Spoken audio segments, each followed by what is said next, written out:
The answer is like this. Whenever the rice come in contact with water, a very partial hydrolysis process starts, and this hydrolysis process is proportional to the temperature. Now, as a result of it, actually it will extract the starch. That is another process. It is also found that this particularly starch, if it is extracted, then rice will be literally reduced in its total carb content, especially starch. And also it is found heavy metals such as arsenic or those which are there in the soil, because rice is kept over the soil. So these metals also have some partial solubility carried by water. These metals are carried by water. As a result of it, it is less poisonous.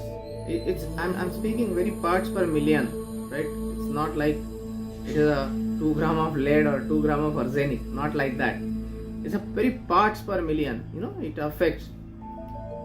If you see some of the cities of Maharashtra, I don't want to name those cities, but these cities have some arsenic in the soil that comes in the crops, and as a result of it, people, they are selling their soil, their land from there, because ultimately whatever you get is with arsenic because of industrial outlet. So it is always better that we should have, particularly this rice should be soaked into water for a day, and then it should be taken. One more thing, you will get surprised to know that you can reduce your weight even if you take rice.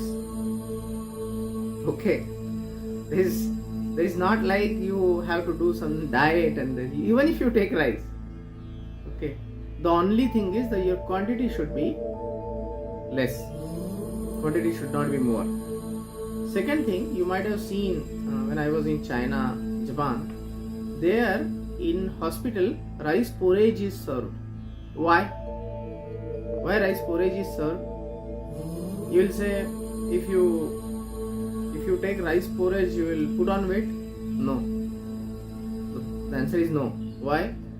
Any carbohydrate is simple to digest, and sometimes this become itself is a problem, because it is simple to digest, it is absorbed fully, and then it will be converted into fat. But if you want to run your body vehicle on a simple petrol, then that is a carbohydrate. You will be surprised that there are many diseases nowadays, that there is a therapy that these people, they just take starch and they get rid of many diseases. Only thing is that quantity is different. So we come to that level now that every body is different.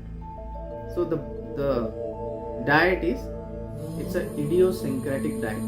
It's an individual diet. Everybody has a different body. Why? Because amount of enzymes and their proportion of enzymes inside the body is different. You have to determine by yourself, actually, by profiling yourself, that if I eat more than half tablespoon of sprouts, it lead to gases. If I eat more than 1 katora of sprouts, it leads to gases. So that quantity you have to determine. How to determine it? You have to have everyday insight in your body. What I ate today.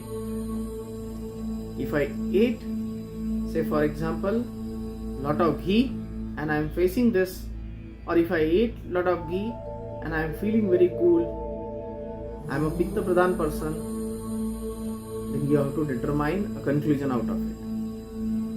So insight of it is very important.